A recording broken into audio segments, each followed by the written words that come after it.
Denji is robbed of a normal teenage life, left with nothing but his deadbeat father's overwhelming debt. His only companion is his pet, the chainsaw devil Pochita, with whom he slays devils for money that inevitably ends up in the Yakuza's pockets. All Denji can do is dream of a good, simple life, one with delicious food and a beautiful girlfriend by his side. But an act of greedy betrayal by the Yakuza leads to Denji's brutal, untimely death, crushing all hope of him ever achieving happiness. Remarkably, an old contract allows Pochita to merge with the deceased Denji and bestow devil powers on him, changing him into a hybrid able to transform his body parts into chainsaws. Because Denji's new abilities pose a significant risk to society, the Public Safety Bureau's elite devil hunter Makima takes him in, letting him live as long as he obeys her command. Guided by the promise of a content life alongside an attractive woman, Denji devotes everything and fights with all his might to make his naive dreams a reality. So that is basically the synopsis of Chainsaw Man, an anime that came out in 2022. The second season's coming in hot as well. We've got 12 episodes to work with right now. The animation is fantastic. The concept is really intriguing, really inviting. You want to know what is going on, all of the devils, all of the stakes, nobody's safe. It does fall under that shonen genre.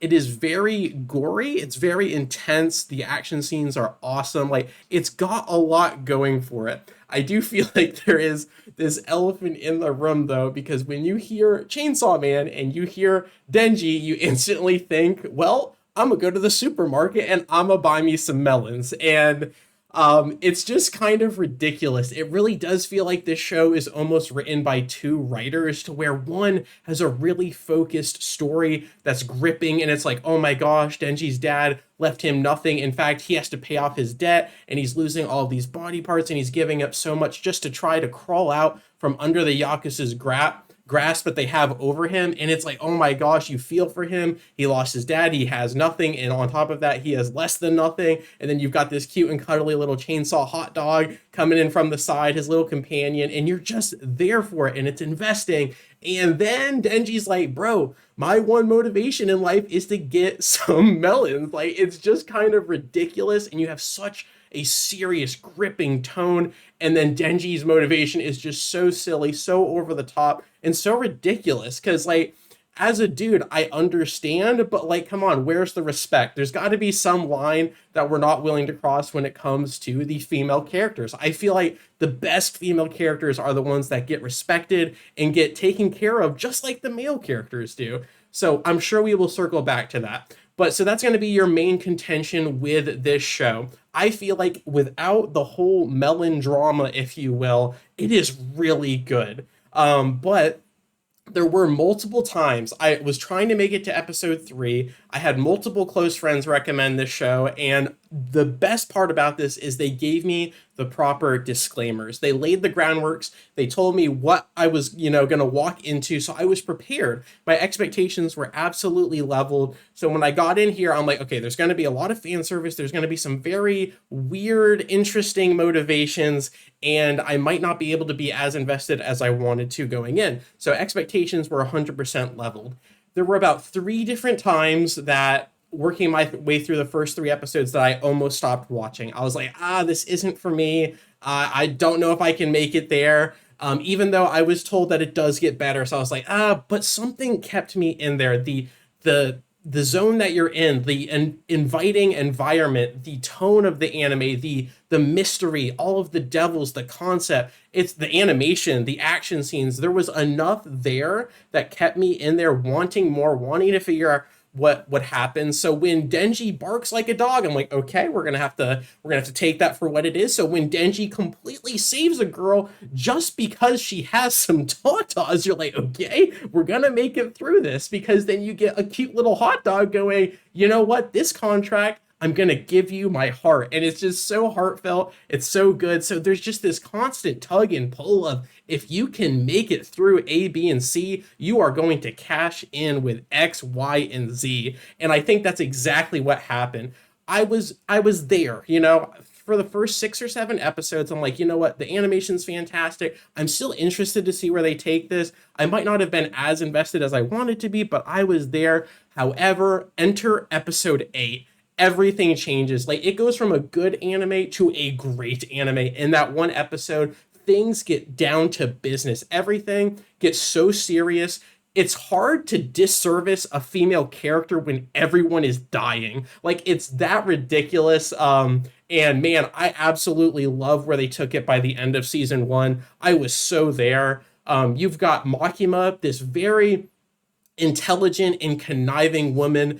She's completely got Denji wrapped around her finger. She knows exactly what she's doing, but I love the mystery and I love the intrigue surrounding her character. You don't know what she's up to. You don't know what devil she's contracted with. If she's contracted with a devil, is she a hybrid? What is going on with her? I love the questions surrounding her. Then you have Power, who is absolutely hilarious. So you've got Denji, who was a human that's now formed with a devil, and then you have Power, who's a devil now formed with a human. And there's just a fantastic contrast and an awesome dynamic between Denji and Power. And I love how she talks. It's almost like old English, very silly. But just a great character to have on screen. Denji, we've talked about. He's a really good main character. His one downfall is his biggest motivation in life, and that is the tatas. That is the melons. Like, but the best part about that is by the end of season 1, there was hardly any talk of that. Yes, Makima was still in the back of his mind, but there was so much self-reflection.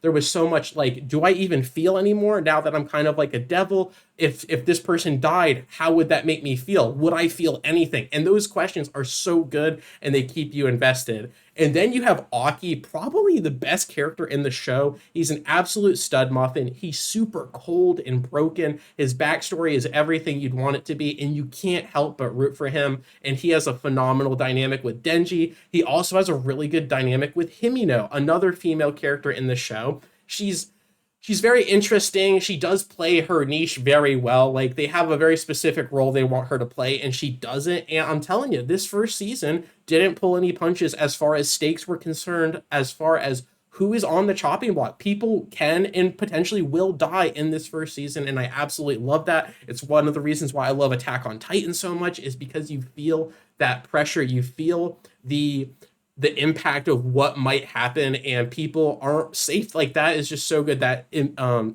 danger that is just looming, if you will. You've got Kobani, the very shy kind of detective that's with Denji and the squad, and honestly, I didn't care for her very much, but she really pops off towards the end of season 1, and I can't help but get behind that. Super tactical.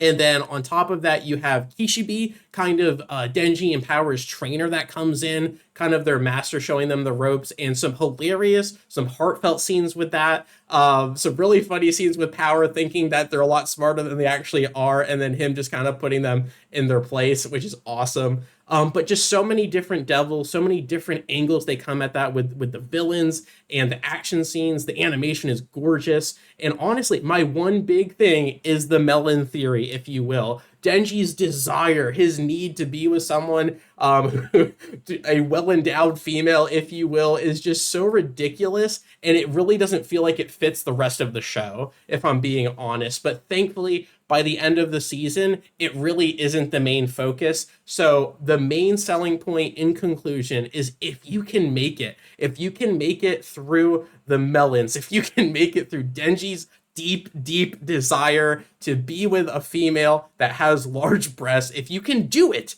then you are going to be able to cash in so hard on what Chainsaw Man has to offer. I have been told by trusted individuals that season 2 is even better, and I cannot wait. So I definitely think Chainsaw Man is divisive, but I do think it's worth checking out. And if you have leveled expectations going in, I think the enjoyment level goes through the roof. So as always, thank you so much for your time. I really do appreciate it. And I will catch you on the flip. Peace.